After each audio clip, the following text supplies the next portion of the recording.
So we definitely know that title will not be defended on Wrestle Kingdom. So that's kind of why I thought perhaps Mercedes was going to challenge Julia and that they were going to defend the Strong Championship on Wrestle Kingdom was my thought. But then I now know about the Stardom show on December the 29th. So I don't know if that changes anything or if they're going to do, if that takes precedence over Wrestle Kingdom or whatever but I won't be surprised if New Japan wants Mercedes on the Wrestle Kingdom show. So do we go back to, after having 2 Wrestle Kingdoms in a row with women's matches? Do we suddenly go back to no women's matches on Wrestle Kingdom? That certainly would not be a good look.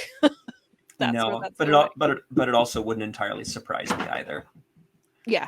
I would not be surprised. I would be disappointed, very disappointed, but it definitely won't surprise me. So yeah, my assumption when I saw that that title, the IWGP Women's Championship, was being defended on the Stardom show, I was like, oh well, then the Strong title. I was like, Mercedes will probably defend it. She'll probably win it. That's where she'll win it, and they'll do what they were originally planning. But now, with this other show on the 29th, I'm wondering Now I'm wondering if Wrestle Kingdom's going to have a women's match at all. I don't know. Right now, we can look forward to Julia defending against High-End later this month in Las Vegas. So that'll be good. If you are not, we'll start from there. Yes, I've only seen High-End a few times, but every time I've seen her, she's been really great. I mean, clearly, Julia's not losing that title anytime soon, but I think High-End is a really great opponent for her.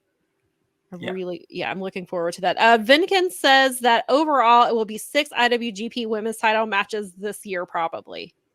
That'd be great. Wow.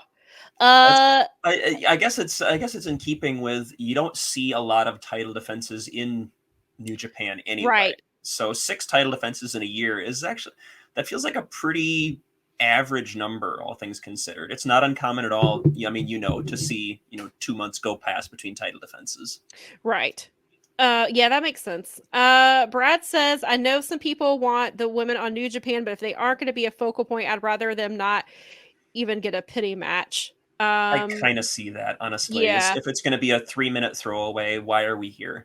Yeah, and then David says, with it being back to one night this year, I don't think there's going to be a women's match. Oh, that's right. I forgot it's not a 2-night event. Yeah, it'll just be the one night and the New Year Dash, the final, the next day. And then, so Vinkin says that he heard who Mayu's opponent will be at Lone Star Showdown.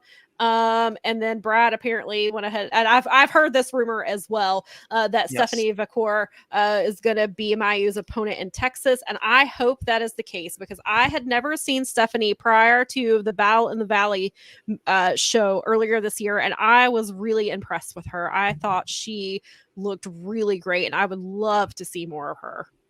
Yeah, I had heard that as well, and that's a great move. It's going to be fantastic. Yeah, I think that's really smart. And it'll be interesting to see because now CMLL's got a little bit of a relationship with AEW because we've seen Mystico is taking on Rocky Romero next week. And so people are hoping that translates to Stephanie getting some AEW women's matches, which I would love to see.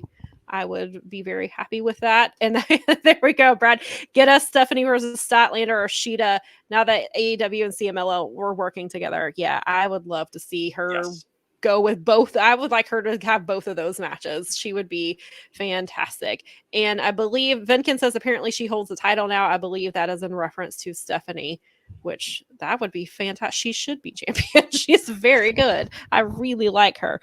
Let me see if there was anything else from, I think that was like the main, because there were a couple other things we did have, like Mayu Iwatani has a biopic coming out in May of 2024 called Runaway Wrestler. I wonder if that has any effect on her holding the title or if they'll just put her in the picture for a different title. They don't quite book. I know that's like a WWE move to put a title on somebody who has a movie coming out. That sounds like more of what they would do, but I'm curious as if that would play into anything, but not that she would have to keep the IWGP title because you can put a title, any type of title on Mayu and she'd be amazing.